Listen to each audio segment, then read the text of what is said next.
Ilang linggo bago ang paglita ng undas, puspusa na ang paglilinis ng mga taga-pangasiwa ng sementeryo. Sa Mangaldan Municipal Cemetery, handa na raw sa dagsa ng mga tao sa darating na undas. Maayos na ang sitwasyon sa loob ng sementeryo at wala nang namumuong tubig baha sa daanan. Sa labas naman ng sementeryo, may inilagay ng palatandaan at marka sa kalsada para sa mga nais magbenta sa araw ng undas. May mangilan-ngilan na ring pumapasyal sa sementeryo upang magpalinis ng puntod ng kanilang yumaong mahal sa buhay.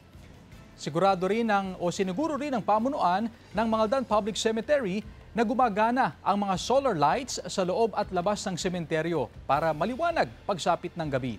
Hinihikayat din ang publiko na agahan ang pagpipintura at pagsasaayos sa mga puntod ng kanilang yumaong kaanak. Ipagbabawal na kasing ipasok sa loob ng sementeryo ang mga matatalim na bagay na ginagamit sa paglinis o panlilinis ng puntod sa mismong undas. Pinaiiwas din ang pagkakalat ng basura sa paligid ng sementeryo.